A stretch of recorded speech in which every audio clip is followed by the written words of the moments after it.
Bienvenidos, queridos televidentes, queridas amigas televidentes, bienvenidos, bienvenidas a una nueva entrega de este programa, Análisis de Actualidad, análisis de las cosas que nos ocurren a todos aquí, en este país que Dios ama. Actualidad, pero a la luz de la prístina, cristalina, transparente, maravillosa palabra de Dios que contiene sabiduría para saber quiénes somos, dónde estamos y qué tenemos que hacer.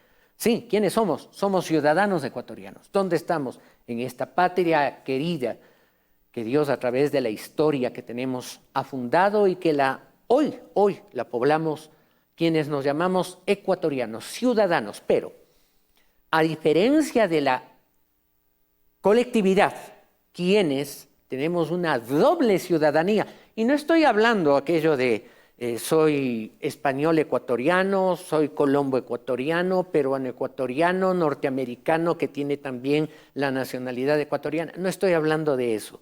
Somos ciudadanos de este tiempo, de este mundo, en esta patria de Ecuador, con una cédula que nos identifica, pero tenemos una doble ciudadanía cuando recordamos que tenemos aquí una gran cédula que nos identifica. Somos ciudadanos de un reino que ha de manifestarse hoy, aquí, en este momento y para la eternidad. Somos ciudadanos del reino de los cielos. Alguien pagó el precio para que podamos tener esta cédula de identidad no visible, invisible en el plano de lo espiritual, pero tiene que volverse visible en el plano de las conductas, porque somos hijos de Dios. Y por sus frutos, dijo el Señor Jesús, por sus frutos los conoceréis. Nuestros frutos tienen que mostrar hoy y en la actualidad que somos esos hijos de Dios, que somos esos hombres y mujeres, no importa la edad, si ancianitos, si niños, si adolescentes, somos hijos de Dios. Y este programa tiene el deber y tiene el destino y tiene el reto de transparentar precisamente un análisis a la luz de esos principios del gran reino al cual nos debemos, por sobre todo reino temporal, por sobre toda cédula de la república que tengamos o pasaporte. Ese análisis que nos va a permitir ejercitar y vivir como hijos de Dios, ese es el objetivo de este programa. Y el día de hoy tenemos una pléyade enorme de noticias y vamos a tener una entrevista.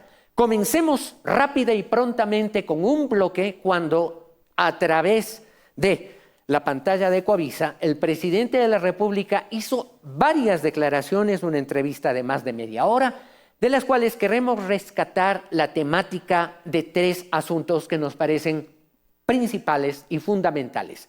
Adelante con esta información cortesía Ecuavisa.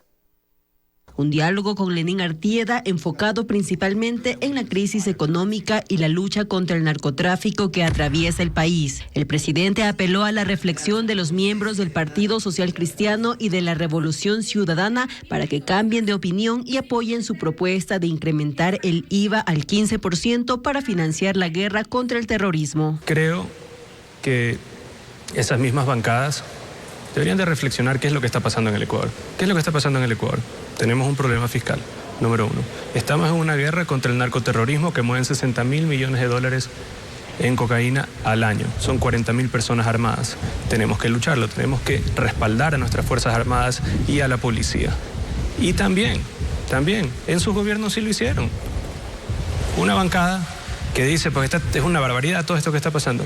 Es casi calcado nuestra reforma a la de ellos del 2016. El presidente no descarta que el proyecto entre en vigencia vía Ministerio de la Ley. Todos son mecanismos constitucionales, todos, pero hasta el último segundo trataremos de convencer a los otros grupos políticos que hasta el día de hoy han apoyado a las propuestas de este gobierno. Cree que la reflexión de la Revolución Ciudadana es posible, pese a que este lunes el líder prófugo Rafael Correa criticó a Noboa y dijo que no puede llamarlo inteligente. Noboa le respondió imitándolo y con evidente sarcasmo se burló de cómo Correa habla inglés. Yo sí creo que pueden reflexionar, por más que últimamente pues me dicen ahora que soy bruto y pues que no me considero una persona inteligente, pues ganamos las elecciones. Eso y le ganamos a ellos. Presidente Correa, ¿no? Así lo dijo. Entonces no sé por qué la gente votó por mí. Because he's nice, because he's handsome, there's something incredible. El presidente Daniel Noboa dijo estar de acuerdo con incluir un impuesto a las utilidades de la banca en el proyecto de ley y no descartó hacerlo mediante un veto. Hay esa posibilidad también. ¿Usted entiende que en el veto entonces estaría evidenciada la intención presidencial de crear esos tributos? Ahí se reafirma la intención presidencial. Sobre las acciones de austeridad del Ejecutivo, dijo que pondrá fin a los sueldos excesivos en empresas públicas. No habló de eliminar instituciones públicas, sino de hacerlas más eficientes.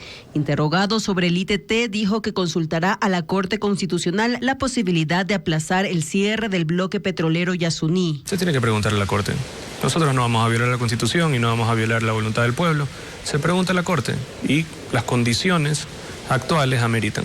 En cuanto a temas de seguridad, Noboa dijo que su gobierno está más cerca de capturar a alias Fito y a Colón Pico. Además que en 10 u 11 meses el país podrá tener nuevas cárceles y que una vez que termine el estado de excepción se buscará tener un esquema de control constante en las cárceles que incluya la coordinación de las Fuerzas Armadas con el SNAI.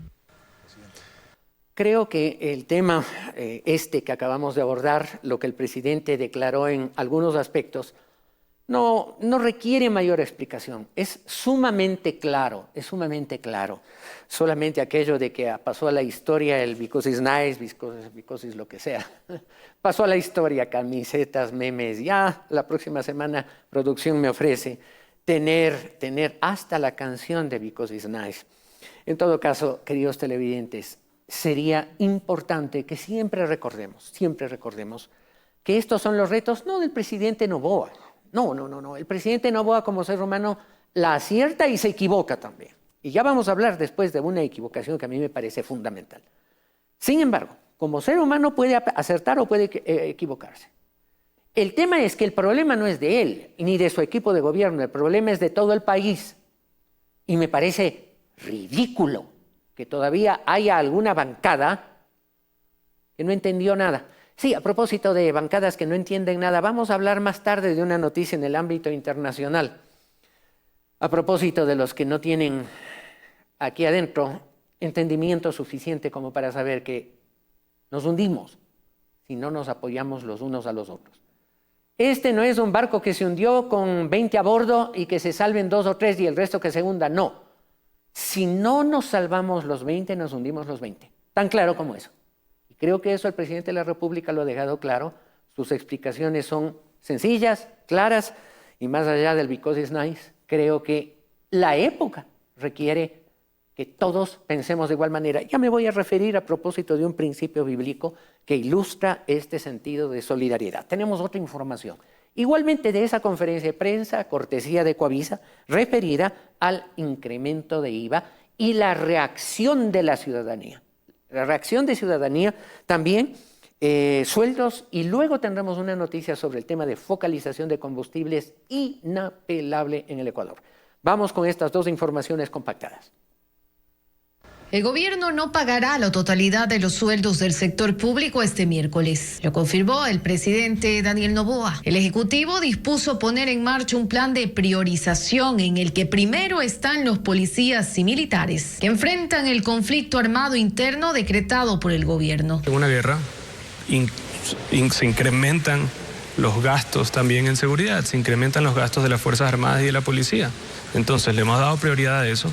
Y toda la próxima semana iremos poniéndonos al día con el resto de funcionarios públicos. Después de los uniformados seguirán los docentes y médicos, quienes también, considera el mandatario, están arriesgándose día a día al ir a cumplir sus funciones. Con ello se completará un primer grupo que equivale a casi el 90% de la nómina. El 10% restante recibirá su pago hasta máximo la segunda semana de febrero. El ministro de Economía y Finanzas, Juan Carlos Vega, anticipó que espera que el escenario no se repita a finales de febrero, con el ingreso a las cuentas fiscales de los anticipos de las grandes empresas y las utilidades del 2023 del Banco Central. En total, 769 millones de dólares se destinan al pago de salarios de funcionarios cada mes. Un monto bastante alto en el gasto público que Noboa quiere revisar. Que nadie puede ganar más que el presidente de la República, pero hay pues dentistas y asistentes en diferentes productos, en diferentes empresas del Estado que tienen sueldos indexados ganan 2 veces o 3 veces lo que gana el presidente de la República. A los latisueldos entonces. Eso sumado, según Noboa, a la misión de volver más eficiente el Estado. Lamento, y lo digo sinceramente, lamento. Hubiera querido decir, no tuve la razón, el país está muy bien. A lo largo de los meses últimos que hemos venido comentando la crisis que se avecinaba en el Ecuador, que la gente algo la trataba, algo decía, pero no la trataba con la contundencia necesaria y que gracias a Dios en este programa y en este canal lo dijimos sin pelos en la lengua, como me dijo alguna televidente generosa en sus expresiones de felicitación. Sin pelos en la lengua. Lo dijimos y lo anticipamos en el mes de octubre. Cuidado, no habrá dinero para pagar sueldos probablemente en el mes de enero. Qué pena haber tenido la razón. No hubiera querido tener que decir esto. Tuvimos la razón. En enero, en estos días, solamente pudieron pagar la prioridad. Militares, policías que se están jugando la vida con las balas, dando el pecho a las balas, los médicos y los educadores, y luego a la cola el resto. Y como dijo el ministro de Finanzas, quién sabe si en febrero, ojalá será, si es que todos cobramos claramente conceptos que hemos venido diciendo aquí en este canal y en este programa. El problema es de todos y el problema es gravísimo, no es cualquiera. Qué pena haber tenido la razón. Me hubiera gustado decir, me equivoqué. El país está bien. No va a haber problema en el pago de sueldos y salarios. No va a haber problema en el pago de pensiones jubilares. Qué pena no tener la razón. Vamos adelante con la siguiente información. La focalización del tema pago combustibles. Aunque no anunció detalles del plan, el presidente Daniel Noboa adelantó que ejecutar la focalización ya tiene fecha y sería a partir del segundo trimestre de este año, es decir, desde abril. No se toca el subsidio al gas, no se toca el subsidio al diésel, hay subsidios a la industria, a grandes empresas, asimismo Ecopaís y Extra. Tenemos que hacerlo segmentado, pero tenemos que hacerlo simultáneo también con el mejoramiento de eficiencia energética en temas eléctricos y en refinamiento nacional. Ni el Ministerio de Energía ni el de Finanzas confirman cuál será el mecanismo que se aplicará en este corto tiempo, cómo articulan ni en qué sectores lo aplicarán. Grupos como el de distribuidores de combustibles mencionan que extraoficialmente han conversado con el gobierno y pese a eso tampoco tienen clara la fórmula que aplicarán, pero ellos tienen una propuesta de ejecución inmediata si es que se focaliza. La única manera viable, económica, efectiva y rápida es mediante las tarjetas de débito o billetera móvil enfocado directamente a quién se va a beneficiar del subsidio. Aunque también creen que el Ejecutivo eliminará totalmente el subsidio a las gasolinas Extra y Ecopaís y a eso no se oponen. ¿Por qué decimos eso? En el caso de la Extra, el subsidio hoy día es aproximadamente 25 centavos solamente y la Eco 85 tiene un subsidio de 29-30 centavos. Entonces la diferencia entre el precio actual subsidiado y el precio sin subsidio no sería un incremento tan drástico que incluso se lo puede amortizar o se lo puede amortiguar, creo que es mejor el término, digamos en 3 meses. En el país están registradas 1.200 estaciones de servicio. ¿Cómo se sumarán a este plan de focalización? Es otra de las interrogantes. Una de las ventajas que parece que el presidente Noboa ha puesto por delante de su manera de pensar y de actuar es cosas rápidas, soluciones rápidas, directamente al grano. Así fue con la fuerza pública. ¿Recuerdan? El gobierno ha pasado todo el tiempo y ya tomamos control de las cárceles. ¿Por qué? Porque ponían el ejército alrededor de la prisión en las calles y porque a ratos entraban la policía, los sacaban en paños menores a los presos, los ponían en el suelo, ya tenemos control de las cárceles. Y pasa un poco de tiempo y nuevamente otro ingreso, ya tenemos control. No tenían control de nada. ¿Saben por qué? Porque para poder gobernar se requiere tener un carácter de decisiones. Hay que hacer las cosas. ¿Cuál es el objetivo? Tener bien claro el objetivo. Yo recuerdo una frase célebre alguna vez en la época, en los años 80 me parece, principio de los 90. El número 1 del mundo en tenis se llamaba el de origen checoslovaco, Iván Lendl. A la par, enemigo, en la cancha por supuesto, enemigo a muerte del gran crédito ecuatoriano Andrés Gómez. Yo los vi jugar más de una vez delante mío por la amistad que me unió siempre con Andrés Gómez. Era mi afición también el tenis. Competía en esa época en los campeonatos nacionales y provinciales. Yo recuerdo una entrevista con Iván Lendl. El comentarista internacional le dijo: ¿cuál es tu secreto, Iván? ¿Cuál es tu secreto para ser el número 1 del mundo? ¿Qué truco tienes en tu técnica? Iván Lendl, que era hombre de pocas palabras, más o menos parecido al presidente Noboa, le respondió, le dijo: no tengo ningún truco. Le veo bien a la pelota y le pego duro. Eso es todo. Le veo bien y le pego duro. Enfoco bien y le doy con todo. Más o menos eso está mostrando el presidente Noboa. Y creo que en el tema de subsidios de los combustibles no hay nada más que hablar. Si no va a subir gas para precautelar la economía doméstica, que es en principio el gran valor, y no va a subir diésel para evitar el pretexto de la subida de los precios de productos de primera necesidad, en principio, hasta desarrollar un buen mecanismo inteligente de focalización. Listo, esto no se sube, pero gasolinas se la sube para ayer. Punto. Son alrededor de 800 millones de dólares que podrían ingresar o evitar que el Estado gaste y que otros se lo malgasten, aprovechándose de los precios subsidiados de las gasolinas. Así de claro, hoy tenemos que tomar medidas inmediatas de solución. Saben, a lo largo de estas 3 noticias, vemos cómo un gobierno necesita apoyo, necesita que todos sumemos el apoyo, que todos estemos dispuestos a hacer nuestra parte para sostener el país.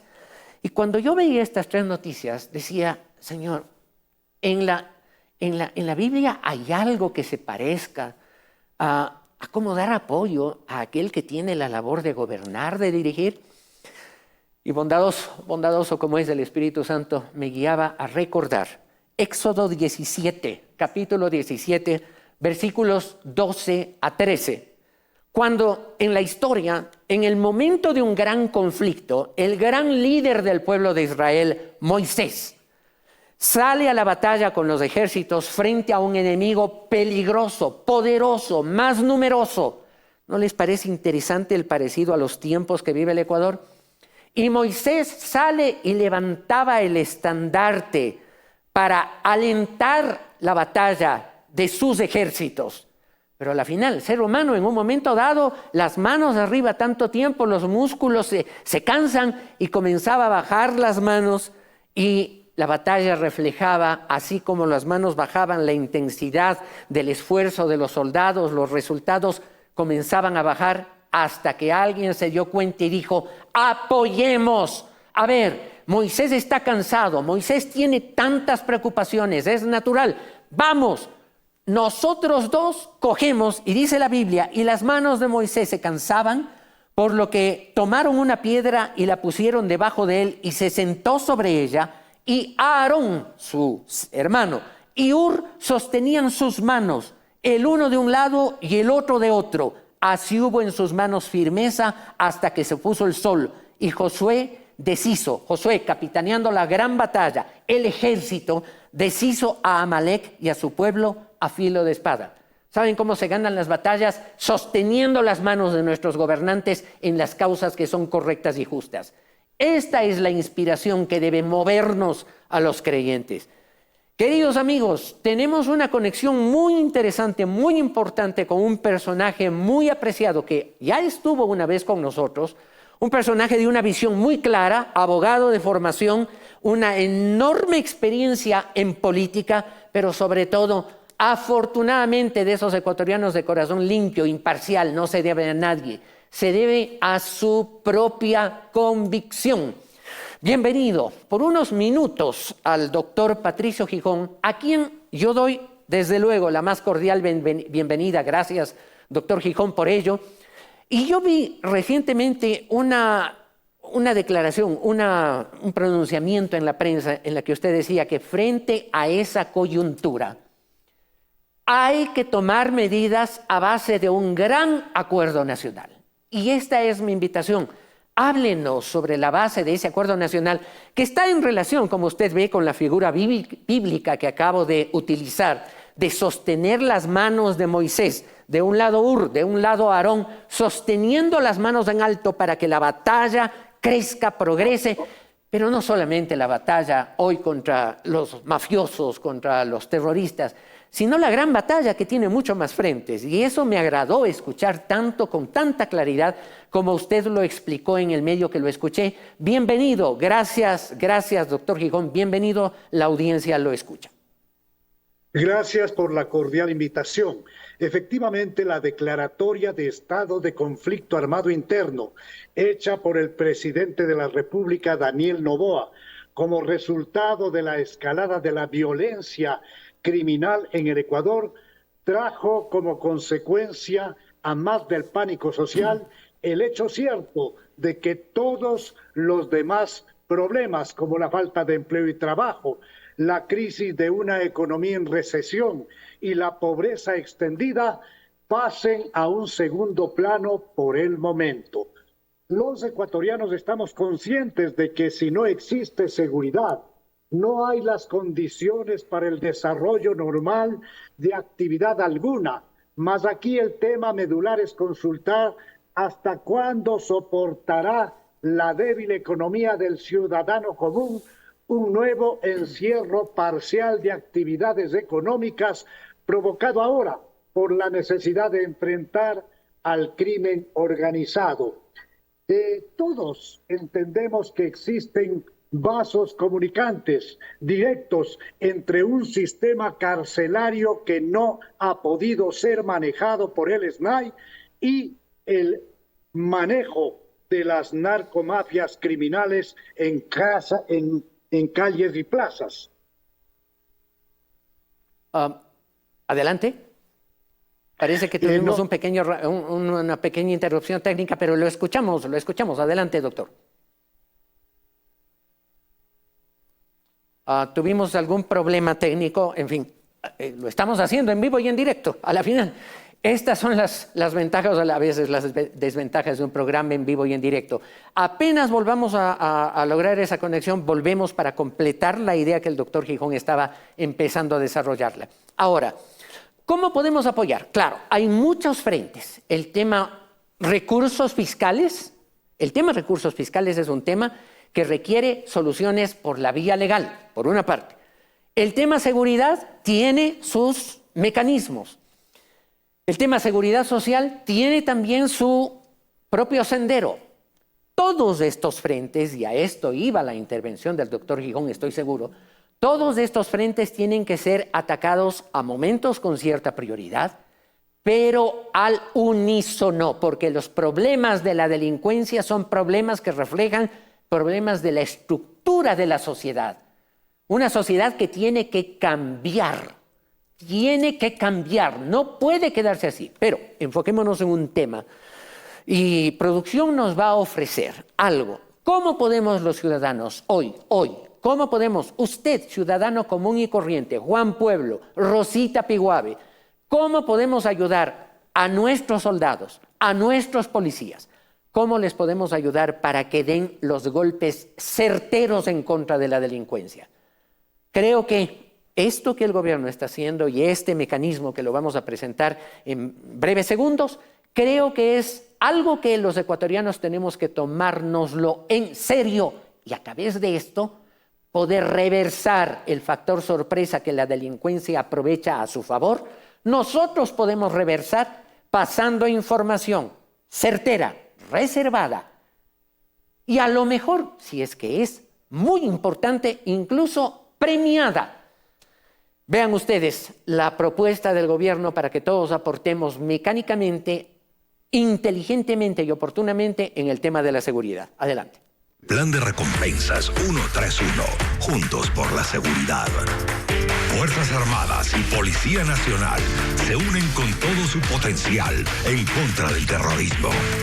Y también estás tú para dar el primer paso, porque la seguridad y la paz es un compromiso de todos. Llama al 131 en el completo anonimato y en agradecimiento por tu información tendrás una recompensa. Marca gratis al 131 y combatiremos al terrorismo en todo el país. Informa delitos como narcotráfico, tráfico ilícito de armas y explosivos, grupos de delincuencia organizada, terrorismo, amenazas al Estado.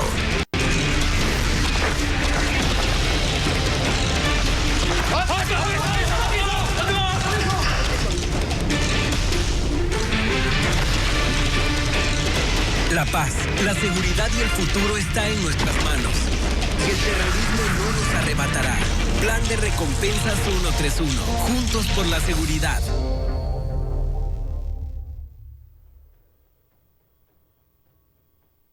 Y alguien dirá, una abuelita dirá, ¿y yo qué puedo hacer para apoyar en contra del terrorismo, los narcos, los delincuentes organizados? Yo soy apenas una viejita. Pero no se olviden que ustedes, ancianitos, ancianitas, que tienen un poquito más de tiempo para, desde la ventana o desde el balcón, poder observar eventuales actos raros.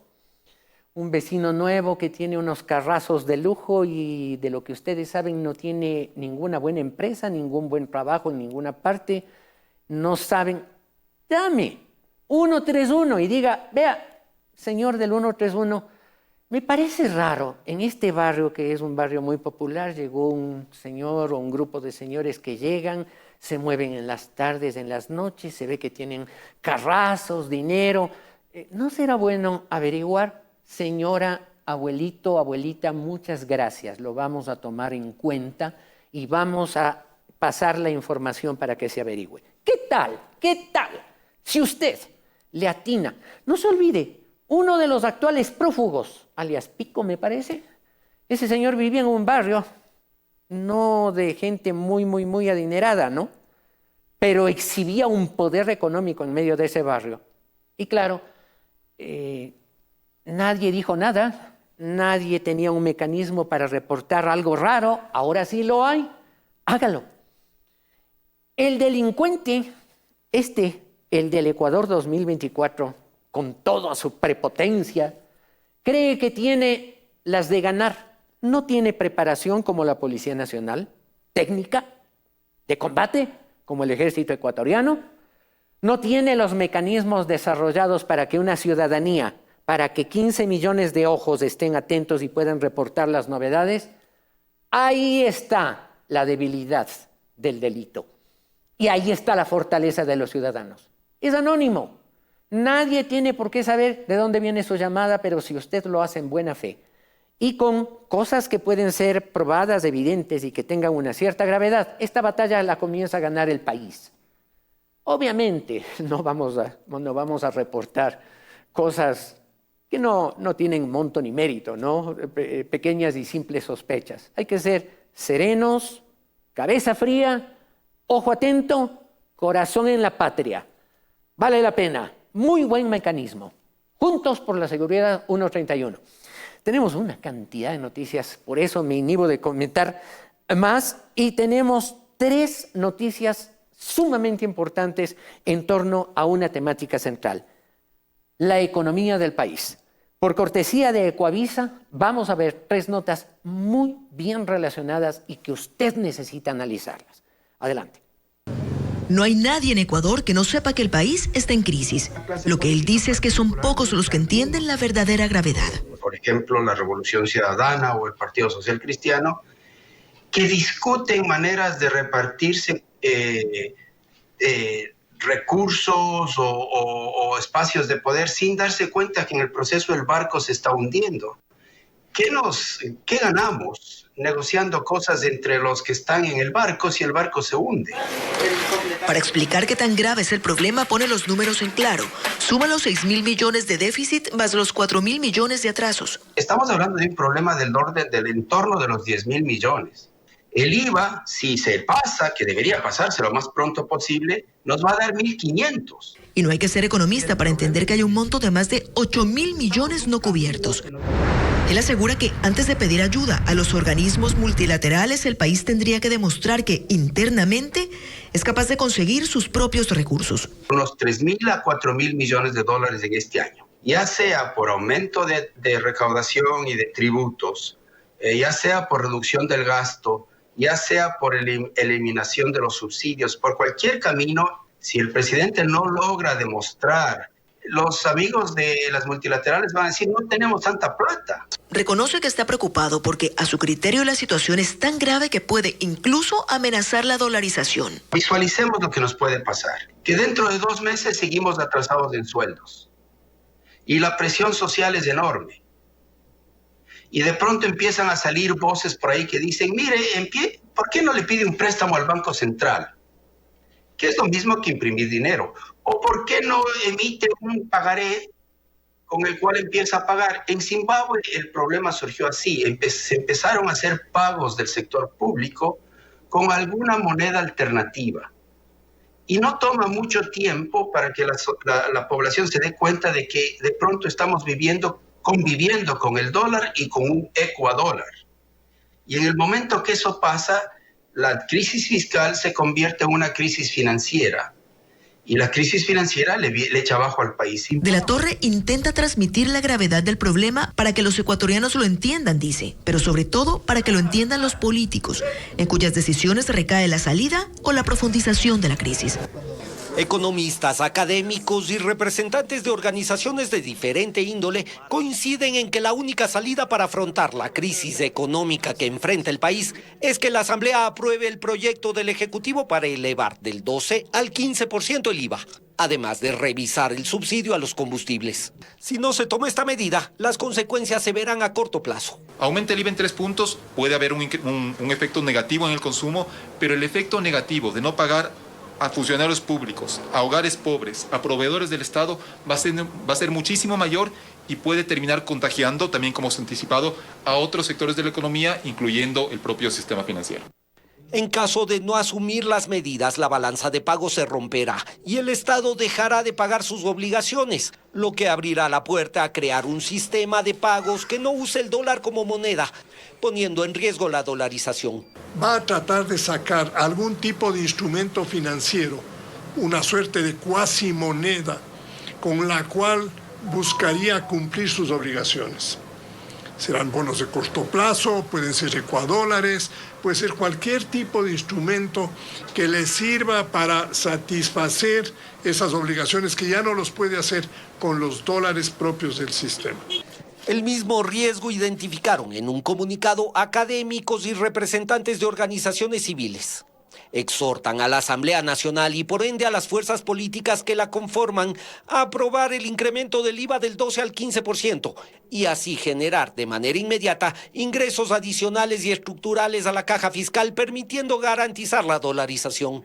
El incremento del IVA debe ir acompañado, según dicen, de la reducción del gasto público y la revisión inmediata de los subsidios a los combustibles. Este momento exige unidad nacional para salvar la patria y salvar a la gente de la pobreza que se multiplicará ad infinitum. A la Asamblea le piden que no apruebe medidas que sean temporales, ya que para ellos eso no hará más que poner un parche en una crisis que requiere de medidas permanentes y estructurales. Los ecuatorianos se endeudan en plazos cada vez más extensos y en montos más elevados. Es la conclusión del informe realizado por la Red de Instituciones Financieras con el apoyo de la Universidad San Francisco de Quito y la firma global de data Equifax. El estudio La deuda de los ecuatorianos, una carga difícil de llevar, se conoció este lunes y resume en 3 puntos el comportamiento económico de la población activa entre el 2015 y el 2023. 1. Se incrementaron en un 19% los pagos con tarjeta de crédito de productos de consumo inmediato, como alimentos, diferidos a 6 meses. 2. Los periodos de financiamiento para la adquisición de vehículos aumentaron de 4 a 6 años en 13%. Y 3. Se incrementaron los plazos de pago de microcréditos a más de 6 años en 38%. Y es evidente que existe un consumo acelerado que va creciendo más rápido que la producción, más rápido que el empleo, y esto se está financiando en deuda.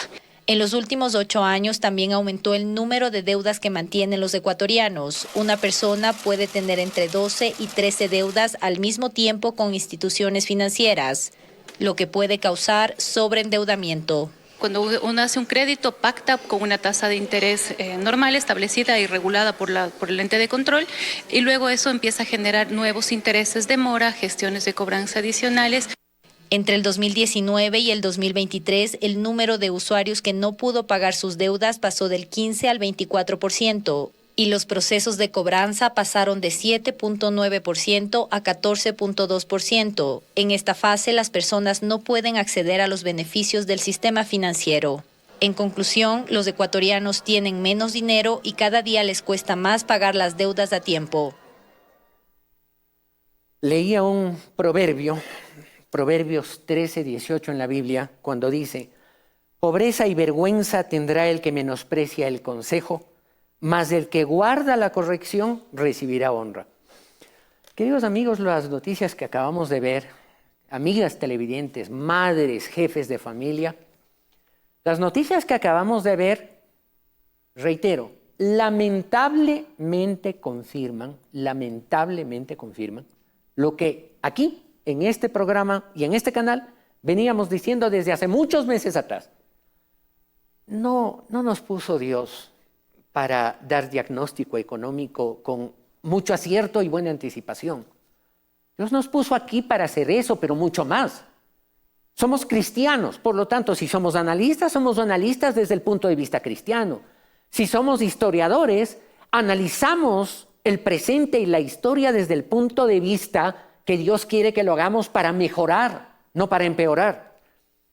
Les digo en broma, una familia muy querida, en un momento dado, la esposa le bromeó a un amigo que se presentó aquí en este programa hace poco y le dijo: ustedes ya parecen Nostradamus, en broma desde luego, parecen Nostradamus vaticinando cosas.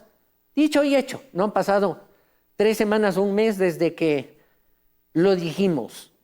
Allí está. En la semana que pasó, no se pudo pagar los sueldos puntualmente a la gente. Cuando la gente no recibe puntualmente su sueldo y su pensión, ¿qué es lo que va a tener que hacer? Cuando tiene, saca la tarjeta y hace la compra. Esa es la solución extrema del 2024, pero el problema es que ya en el 2023 y 2022, el sobreendeudamiento, que es 2 razones. Una, un consumo inmoderado, es decir, gasto y no importa si es necesario o no. Hay una publicidad del famoso pollo frito Kentucky, el KFC, que dice: hambre de promociones, y le compraron al perro hasta un lazo que no necesitaba y dice: y venga y compre con nosotros, aproveche las buenas promociones. Y en realidad, el no tener autocontrol, no escuchar a tiempo el consejo de no endeudarnos, es para el 2023, lo fue, y para el 2024. El que pobreza y vergüenza, repito el proverbio, pobreza y vergüenza tendrá el que menosprecia el consejo. Tan claro como eso. Pobreza y vergüenza. La contraparte, mas el que guarda la corrección recibirá honra. Esto es un consejo bíblico. El tema tiene que ser profundamente analizado en el seno de los hogares. 2024 tenemos que hacer un ejercicio de disciplina nacional, fiscal y disciplina familiar, intrafamiliar. Cuando optimicemos el gasto y no dependamos de la tarjeta y peor aún del jineteo, saco de este cajero para pagar la otra tarjeta que ya se me vence y así damos la vuelta de deuda, pero los intereses se siguen acumulando. Y no estoy hablando solamente por Juan Pérez o por Juana Pérez. Estoy hablando de las finanzas públicas ecuatorianas. ¿No escucharon al presidente? Si es que hacemos los organismos internacionales podrán ayudarnos. Es decir, si hacemos un jineteo de pagamos esto, sacamos bien, ajustamos aquello y pedimos más crédito y todo. Si no hay disciplina en el gasto, de nada valdrá tener deudas viables en el sector financiero privado o en el gran sector financiero internacional. La disciplina fiscal y la disciplina de la economía familiar es la clave para el 2024. Y seguimos, tenemos noticias extra importantes. Veamos algo que se refiere a otra faceta del Ecuador. Lamentable, sí, pero hay que analizarla bien como lo venimos haciendo a la luz de la poderosa, maravillosa palabra de Dios. Cortesía Ecuavisa, vean ustedes, corrupción, en primer lugar, la corrupción en el Ecuador, un análisis que un organismo internacional y una fundación, una universidad local han hecho.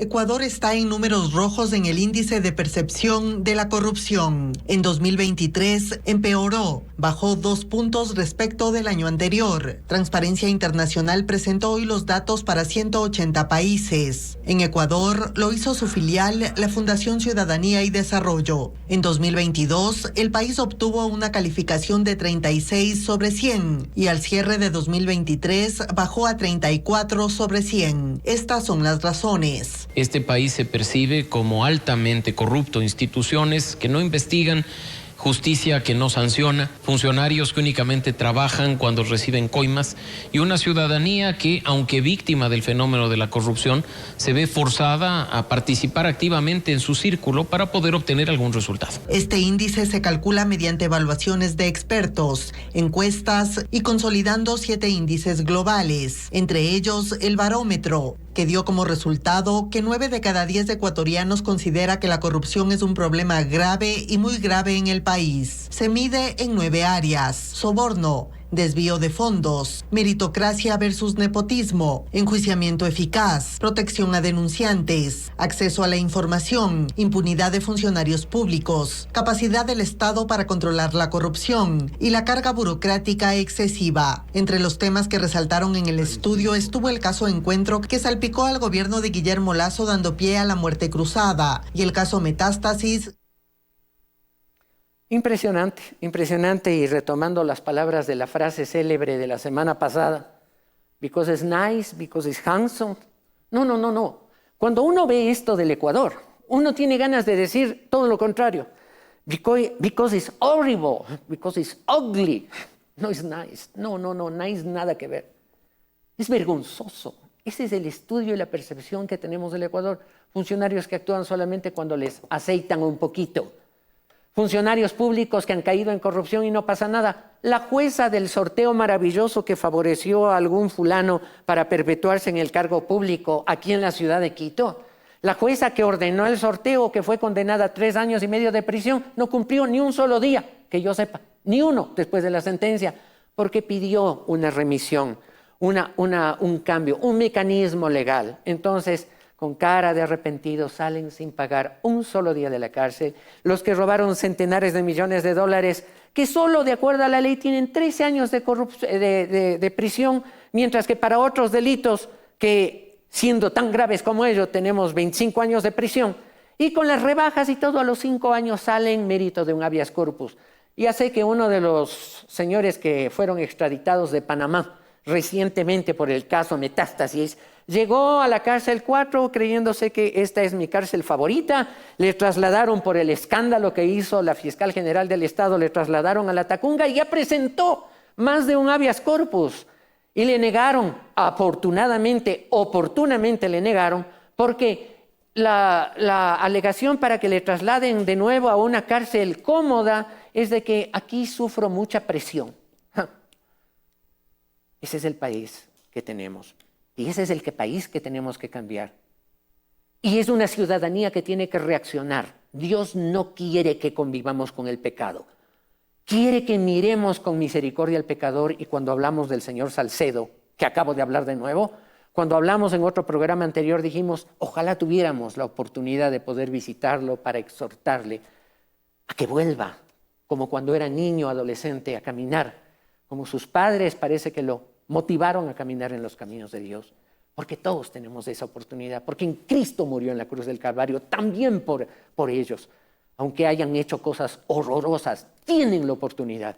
Lo humano tendrán que saldar sus cuentas, pero en lo divino alguien les abrió la puerta a precio de su propia vida en una cruz sangrienta.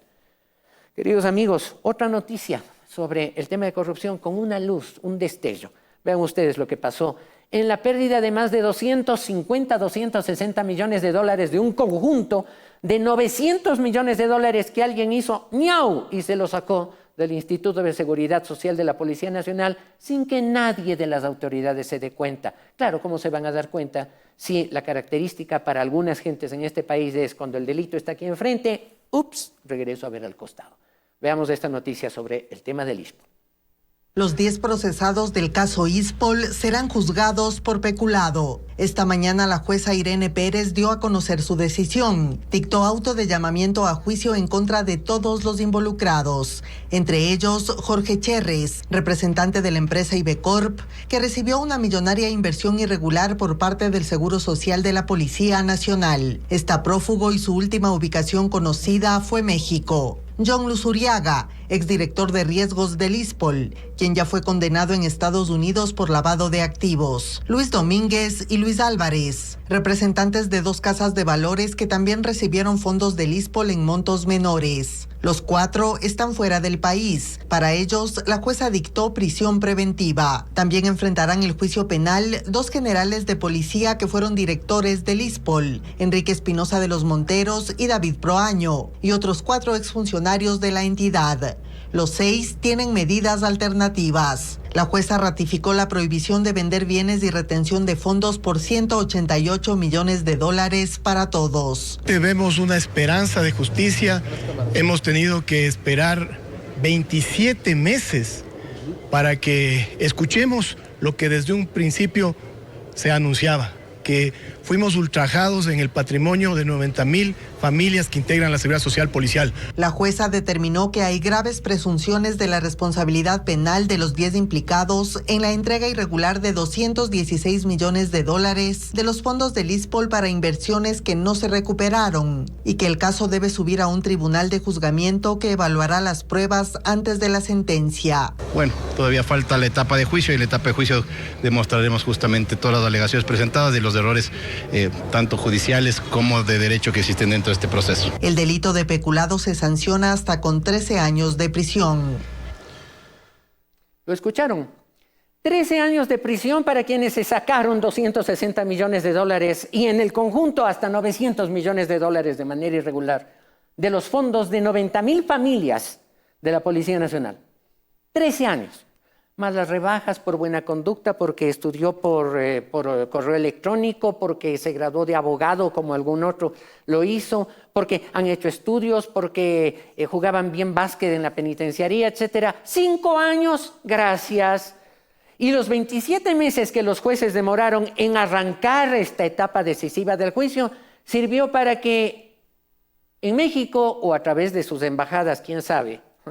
Qué pena tener que decir de un país tan querido y tan hermano. En México están concentrados una cantidad de refugiados políticos que se sacaron 260 millones de dólares. Esta es la realidad del país. Bien por este coronel, entiendo que tiene grado de coronel, Renato González, que se ha fajado como un varón de bien. Bien, coronel González. Eso es defender a las familias de los policías que se juegan la vida haciendo lo que tengan que hacer, y peor ahora que tienen que dar la cara y el pecho a las balas de los narcos, y han caído. Eso es defender a las familias de los caídos. Bien, coronel, por fin la justicia reacciona. Queridos amigos, hay que cambiar. Esto no puede seguir así. Miren lo que describe el periódico del día de hoy. ¿Quieren que les lea? Cierto que está en un libro, el periódico del día de hoy, que voy a leer, que dice lo siguiente: faltó el misericordioso de la tierra y ninguno hay recto entre los hombres. Todos acechan por sangre, cada cual arma red a su hermano. Para completar la maldad con sus manos, y voy a cambiar una palabra, para completar la maldad con sus manos, el gobernante pide, el juez juzga por recompensa, el poderoso, el grande, habla el antojo de su alma, de sus vísceras, y lo confirman. El mejor de ellos es como el espino, el que parece más recto como espinos, como una zarza. Y la sentencia que Dios da a los pueblos que viven de esta manera dice: el día de tu castigo viene, el que anunciaron tus atalayas, ahora será tu confusión. El periódico del día de hoy no lo diría mejor, pero resulta que esta cita procede del Antiguo Testamento de nuestra Biblia y es un diagnóstico del Ecuador de esta época. No hay misericordiosos, casi no los hay. No hay gente recta al frente de los temas críticos, no los ha habido, por eso estamos así. Los gobernantes han pedido, queremos hacer grandes obras, grandes autopistas, obras gigantescas, universidades a la altura de los más grandes del mundo, etcétera, etcétera. ¿Dónde está? Perdida toda esa plata. Perdida toda esa plata. Hay que cambiar, ecuatorianos. Y ya sabemos lo que hicieron los que tuvieron su oportunidad y no estuvieron a la altura del desafío histórico. Y no volverlos a poner al frente de la tarea, sea quien sea, llámese quien llame. Nosotros no tenemos bandería política, nuestra bandería está en los cielos. Por eso hay que cambiar de chip, diría algún estudiante. ¿Y por qué no? Hablemos de algo de cambiar de chip. Por cortesía de Ecuavisa, veamos lo que podría ocurrir cuando cambian los chips aquí adentro de un cerebro humano. Usar equipos electrónicos solo con el pensamiento es una realidad que está más cerca, luego de que la empresa Neuralink anunciara que implantó un dispositivo en humanos que permite desarrollar esa capacidad. Se trata de Telepathy, un chip que se inserta quirúrgicamente en la parte del cerebro que controla la voluntad de moverse. Lo instala un robot y luego envía señales a una aplicación con la que su usuario podrá controlar el teclado de una computadora o celular solo con el pensamiento. La función del dispositivo será leer la actividad neuronal y ayudar a restaurar funciones cerebrales que hayan resultado dañadas a consecuencia de un infarto o de la esclerosis lateral amiotrófica, por ejemplo. Está destinado a pacientes que hayan perdido el uso de sus extremidades. Neuralink, la empresa que trabaja en el proyecto desde hace 6 años, es propiedad del multimillonario Elon Musk. Él mismo confirmó que hace 24 horas se logró el primer implante exitoso en un humano y que el paciente se está recuperando. El chip ya había sido probado en monos, demostrando que eran capaces de jugar un videojuego con la mente. Pero el estudio también generó controversia por una denuncia de maltrato a los animales de prueba que estaban sometidos a estrés extremo y sufrían convulsiones. La ciencia progresa, alguna persona extra religiosa dirá, ahí está el chip por el cual van a controlar el 666, etcétera. No, aquí vamos a pisar sobre la tierra y vamos a hablar cosas prácticas. Ay, señor Musk, Elon Musk, ¿qué tenemos que pagarle para que nos traigan un chip para instalar en la política ecuatoriana, en la cabeza de los políticos, para que piensen bien, para que sientan bien la patria, para que sientan bien el amor por la colectividad? Y no piensen solamente en sus propios grupos políticos, en sus programas de llegar al poder y de tomar el poder y de vanagloriarse, ser los grandes que salvadores. No al IVA, no importa si no hay con qué pagar sueldos, no al IVA, no a esto. Señores políticos, ojalá el señor Musk, Elon Musk, tuviera listo el chip para que se piense diferente, porque falta el misericordioso en la tierra, porque faltan hombres rectos en la patria, porque los gobernantes piden el antojo de su alma para vanagloriarse y los complacieron y se llevaron lo que pudieron. Este es el país la patria, el Ecuador que Dios quiere cambiar. Déjenme leerles algo rápidamente. La satisfacción profunda de su vida, y esta es la mentalidad del hombre cambiado de chip, no por Elon Musk, sino por un Cristo maravilloso. En la cruz pagó el precio para que podamos liberarnos de la carga del pecado. La satisfacción profunda de la vida del hombre y de la mujer que ha cambiado en Cristo la tiene en hacer el bien, no en la mentira transitoria del alcohol o de la droga. Sabe que la forma más objetiva de adorar a Dios es demostrar amor al prójimo respetándolo. Honra su hogar, pues sabe que son el verdadero altar que Dios manda respetar, al igual que al anciano, cuidando sus pensiones de jubilación. Deja de ser un país, comillas, cristiano en el que se explota al inmigrante que huye de la violencia de su patria de origen para encontrar nuestro menosprecio e indiferencia. Esa sociedad violenta y procaz en donde parecería que los Herodes modernos se reencarnan en aquellas mujeres que lanzan bebés recién nacidos en los basureros o baños públicos. Cambiar de chip para que en una consulta popular no se consulte si deben volver los casinos Y debieron haber consultado si en el Ecuador el delito de matar bebés en el vientre de la madre llamado aborto debía continuar o no. Ese es el país que tiene que cambiar de chip. Ese es el país que a Dios le duele que hoy actúe como está actuando. Terminaremos muy mal si no cambiamos y no nos arrepentimos. Muy mal. Porque si no entendemos que los casinos pueden irse al tacho, pero primero es la vida de los no nacidos, de los bebés que fueron concebidos, aunque desgraciadamente mal, pero son seres humanos que Dios crea y que Dios da dignidad desde el momento de la concepción. Si no pensamos en eso, seguiremos hundidos, porque la lacra de la muerte no está en los sicariatos, está en los hospitales en donde van a matar a los más inocentes. Caso contrario, ¿saben cómo vamos a terminar? Y despido el programa. Desde este momento lo despido porque miren ustedes lo que pasa con los que salen huyendo de la desgracia de los pueblos.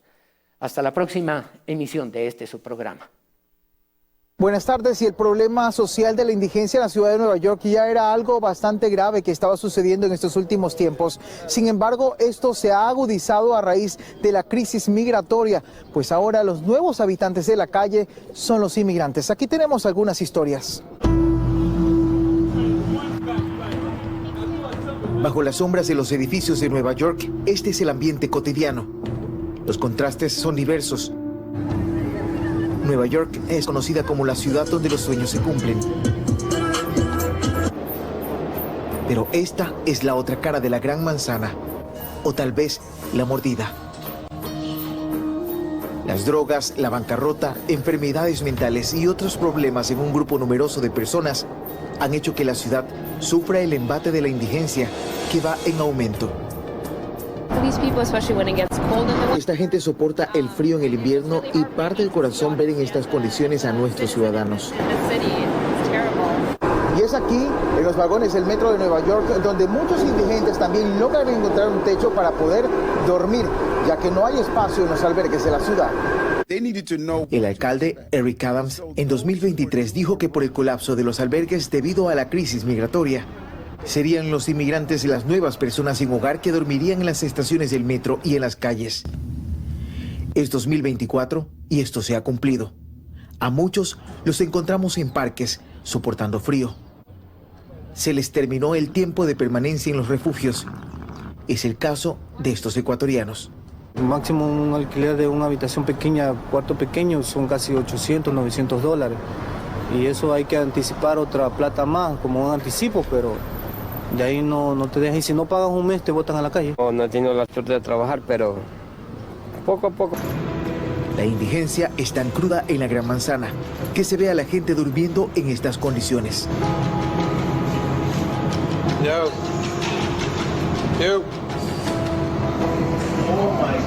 Miriam y Ron son una pareja de esposos.